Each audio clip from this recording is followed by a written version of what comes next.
Ray Panneton with the Ted Smith Law Group here, and today I want to talk to you a little bit about commercial trucking accidents or 18-wheeler accidents or big rig accidents. No matter what you call them, there's one thing that remains consistent.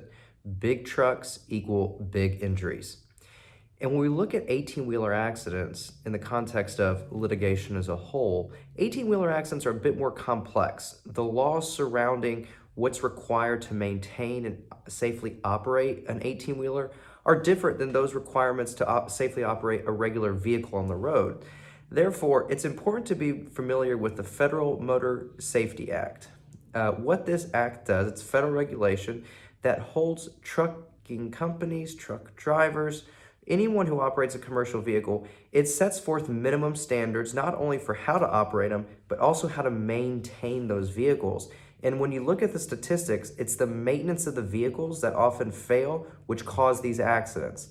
So what that means for you, the average driver on the road, is a good majority of these accidents are avoidable. Had the trucking company simply properly maintained their vehicle, that accident more likely than not would not have happened.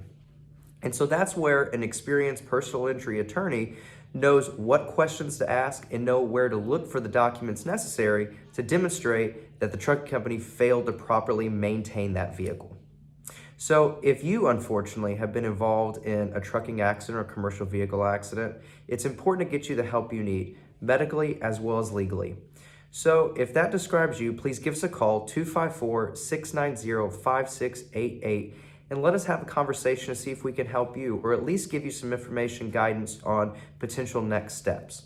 Once again, that number is 254-690-5688, and with strength and integrity, we stand ready to help you.